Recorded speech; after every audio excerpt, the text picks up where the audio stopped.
Good evening, Jackson, Mississippi. You have tuned into the most incendiary talk radio show and podcast in the state of Mississippi. This is the Clay Edwards Show. I am, of course, Clay Edwards. I am live here at my home, but we'll still call it the Mac Hike of Flowwood Chrysler Dodge Jeep Ram studio because I'm driving it and they're paying me for it. That's a little Petey Pablo reference for those folks that grew up partying in the early 2000s out there at Crazy 8.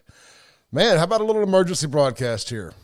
I don't know if emergency is probably a bit of an exaggeration, but I'm bored and I wanted to talk about this tonight. So I figured, what the hell?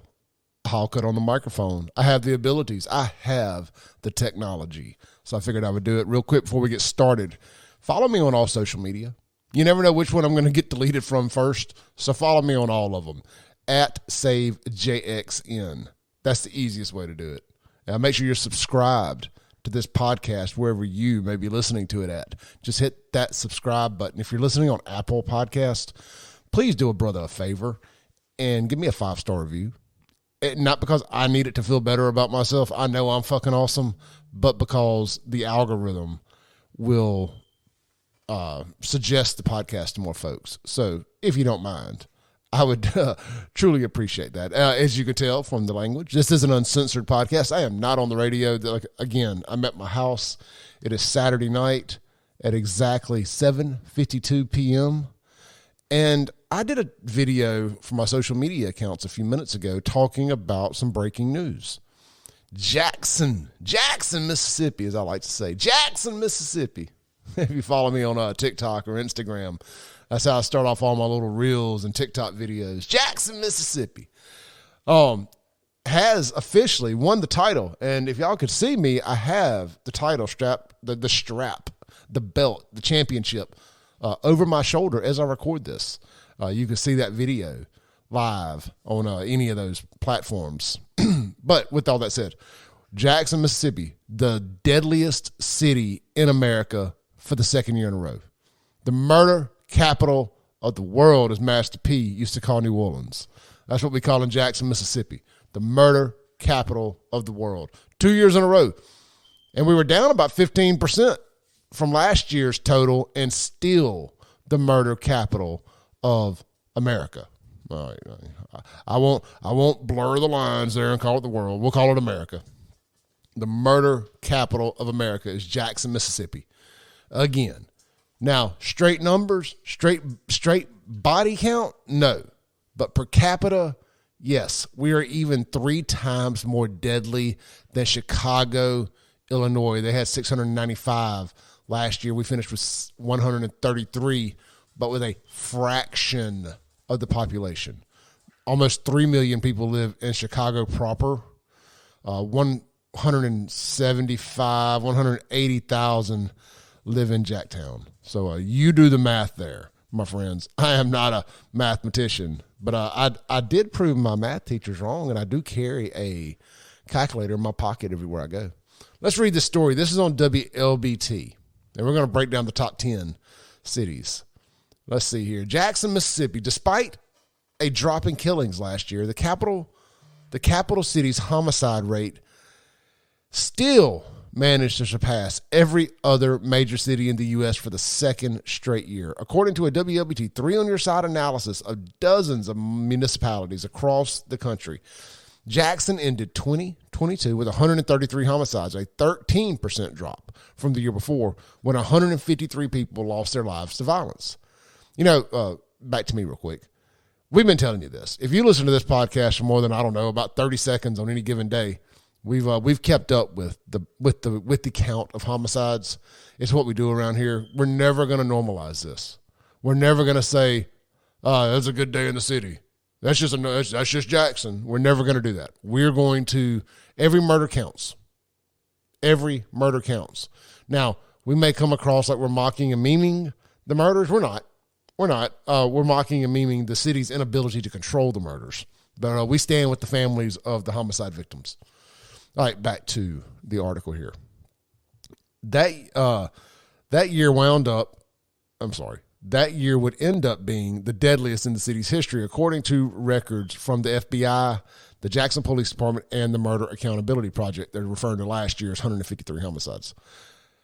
For this analysis, 3 on your side calculated per capita rates of killings for cities with a population of at least 130,000, including major ones like Chicago, shithole, Baltimore, shithole, Philadelphia, shithole, as well as cities that had previously been ranked for high homicide rates, such as the murder capital of the world, New Orleans, as Master P would said, or Baton Rouge, as Garth Brooks would say.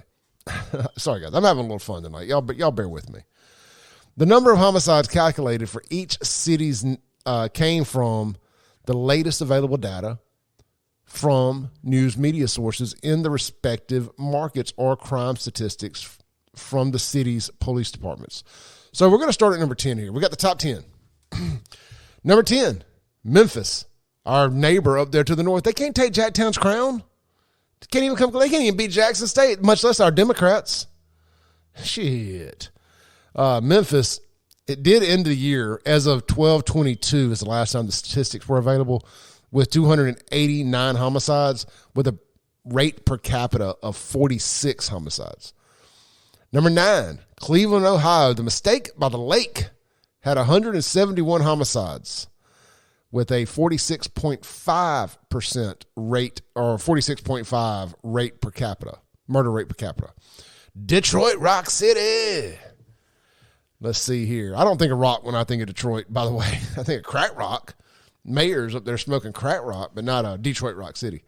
Let's see here. Detroit, 307 homicides in 2022 with a per capita rate of 48.5. Call them Baton Rouge, Louisiana, 115 homicides. Jackson even beat out Baton Rouge in pure bodies on the floor.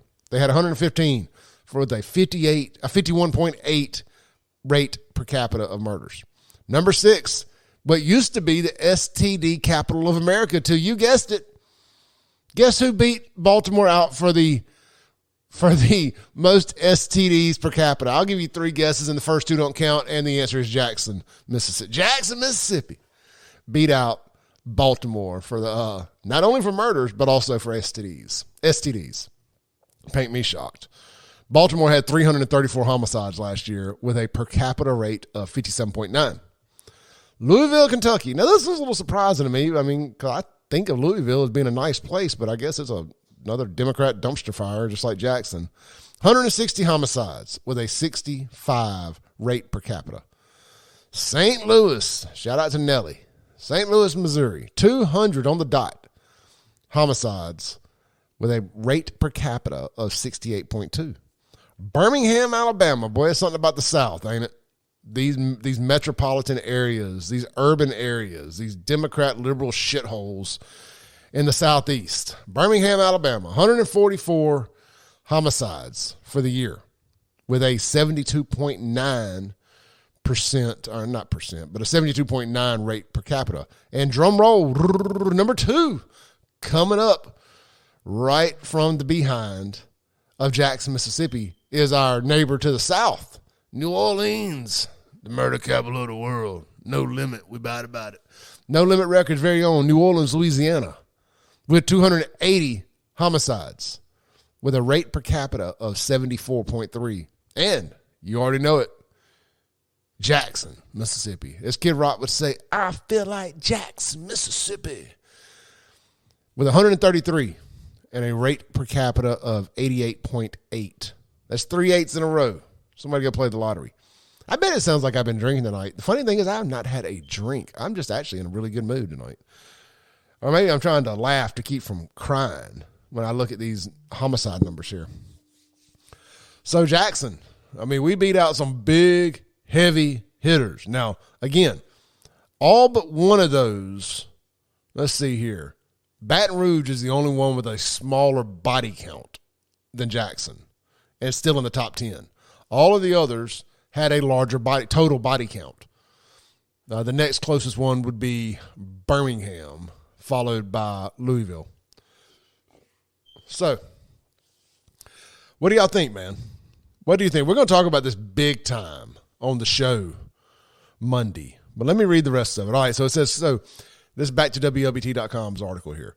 Calculating the per capita rate of killings means that a city with more homicides than Jackson could still have a lower rate depending on the population. For example, this is where it gets good.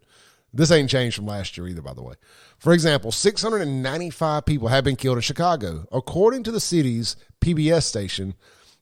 Because nearly 2.8 million people live in the Windy City, the rate per capita for that major city is 24.8 per 100,000 residents. Jackson's is 88.8 per 100,000. Gosh dang. So in other words, the rate of killings in Jackson is more than 3 times greater than in Chicago.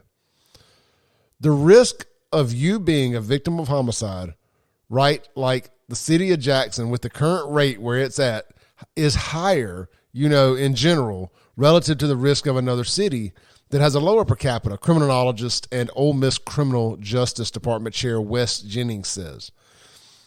The low number of JPD officers plays a role in that too, Jennings added. Though the actual number of active duty officers has not been disclosed in months.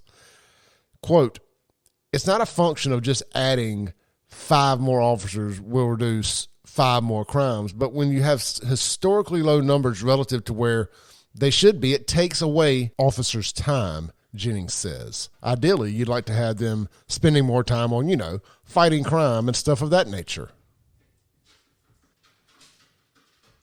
Jennings said, true community policing is difficult to implement when departments barely have enough officers to keep up with 911 calls.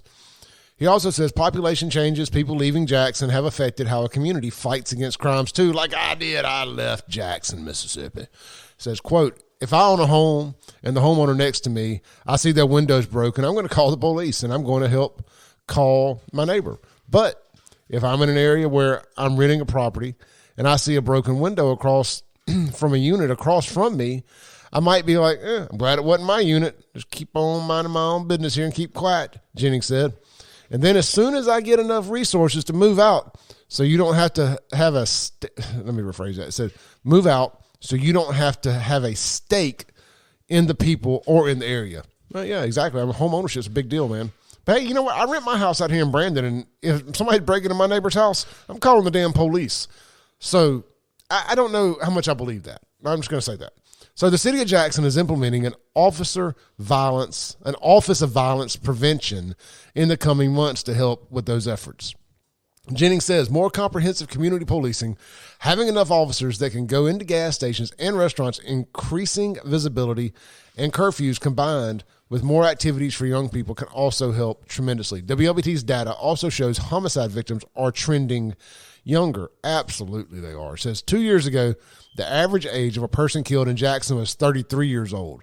The average age is now 29. And I'm going to tell you what, it's really startling how young some of these murder victims are.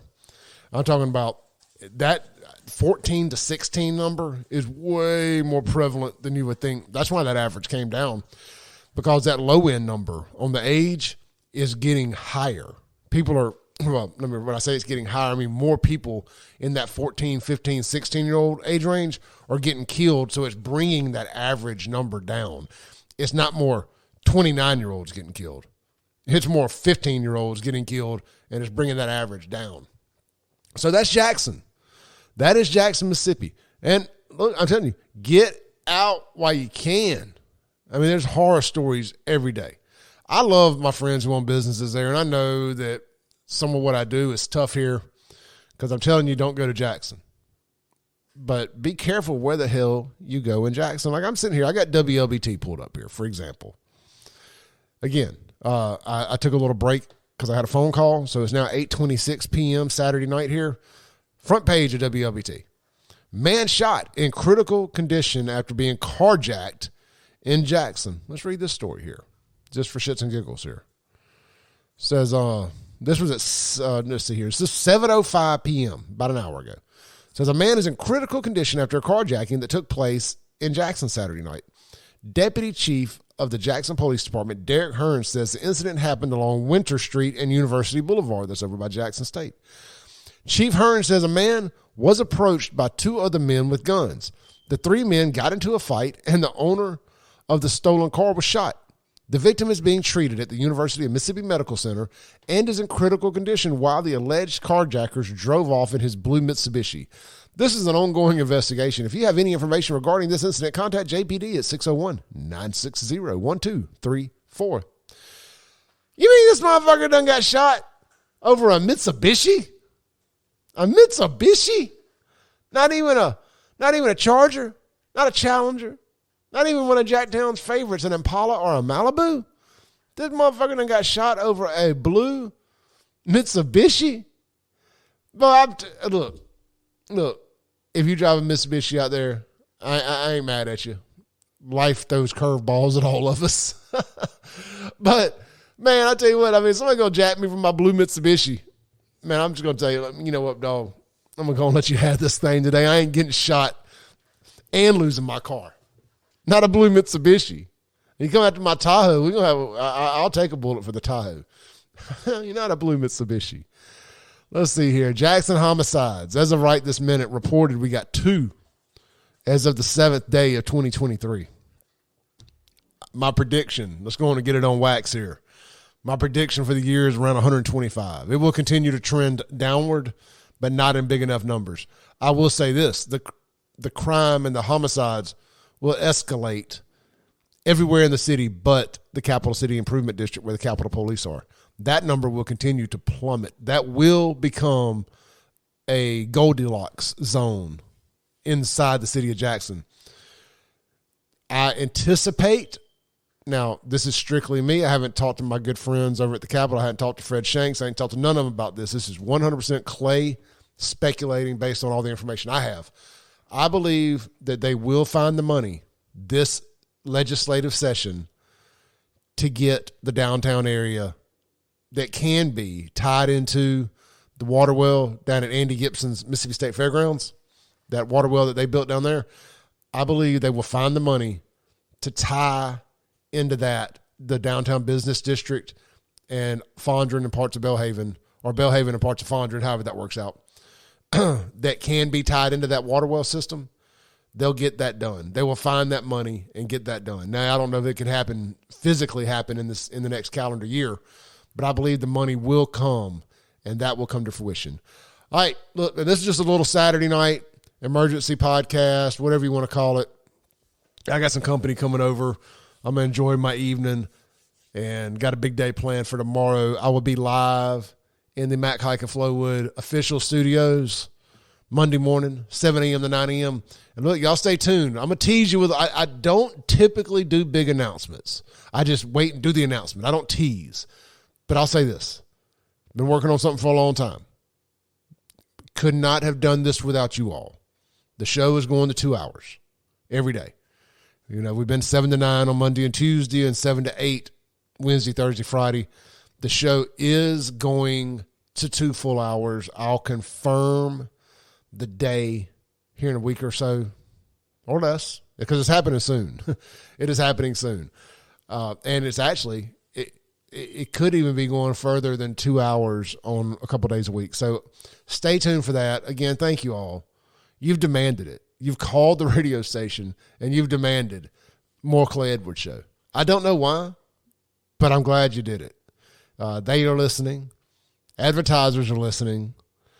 Y'all have made so much noise. We've made so much noise that advertisers are coming to my doorstep now, wanting to advertise. I never thought I'd see the day. But they're not doing that because of me. They're doing that because of this audience and how supportive you guys have been of our sponsors and advertisers. And I can't tell you how grateful I am. I'm so humbled. I never thought that I would be in this position, that you guys would anoint me to do this, to kind of be the voice of, I've always called it the voice of the voiceless, but I think I'm the voice of the censored. People who wish they could say certain things but can't because of their employment. And I get it. I wish y'all could talk, but if you can't, hey, I will be your guy. And I take that very effing seriously. I promise I do. I mean, I toss and turn at night thinking about that. And I do take that serious. We have fun. We're going to talk about all kind of different stuff. There's going to be days where we talk about relationship drama. We talk about divorce. We talk about child custody, child support, best fried chicken restaurants. You know, we're going to talk about all kinds of things. We're going to have fun. First and foremost, we're going to have fun. That's what we do. Now, even the serious stuff, we're going to make it fun because otherwise you'll just drive yourself crazy. I grew up listening to talk radio. I've been listening to talk radio since 96. Jim Rome, sports guy, was the first talk radio show I ever listened to. Then Max Howell and David Kinney, or whatever his name was, had Southern Sports Tonight, JT and Dave, Chuck and Doug, Bo Bounds, Jake Wimber. I could go on and on and on about all the radio shows. And I don't hate on none of those guys, man. I like what all of them do. They all bring something unique to the table. Some are really good friends of mine. So I do appreciate what you guys have done, and I promise we're going to have fun. We're going to be entertaining and newsworthy. Again, we're going to go viral some more this year. I promise you that. That ain't because of me. That's because we jump on the news stories when they happen. But look, with all that said, I'm going to jump off here. I could ramble all night. I'm just so damn excited about what the future holds for us here that I can't keep my mouth shut. We are going to do the live shows where we're going to bring the show to the people. Getting ready to make an announcement on that too. Live recording of the podcast. Everybody's invited to it. Well, let's make it crazy. Well, y'all are going to love what we come up with for that. This has been the Clay Edwards Show, Saturday night edition. Can I call it Saturday Night Live? I guess it ain't live. Saturday night, almost live. Anyway, with that said, ClayEdwardsShow.com. Share this with somebody. Share this dang podcast with somebody. If you ever want to buy a Clay Edwards Show shirt, they're available. Save Jackson shirts. They're available. ClayEdwardsShow.com. Go there, click the merch link at the top. It'll take you straight to my merch page. It's all printed to order. I don't have a stack of it sitting anywhere. I got a company that prints to order for me. They ship it directly to you as you order it. It's quick. It's easy. And I'm appreciative of it. Thank y'all. I'll see you Monday morning live on 103.9 WYAB for the most incendiary and toxic talk radio show in the state of Mississippi, the Clay Edwards Show. Peace.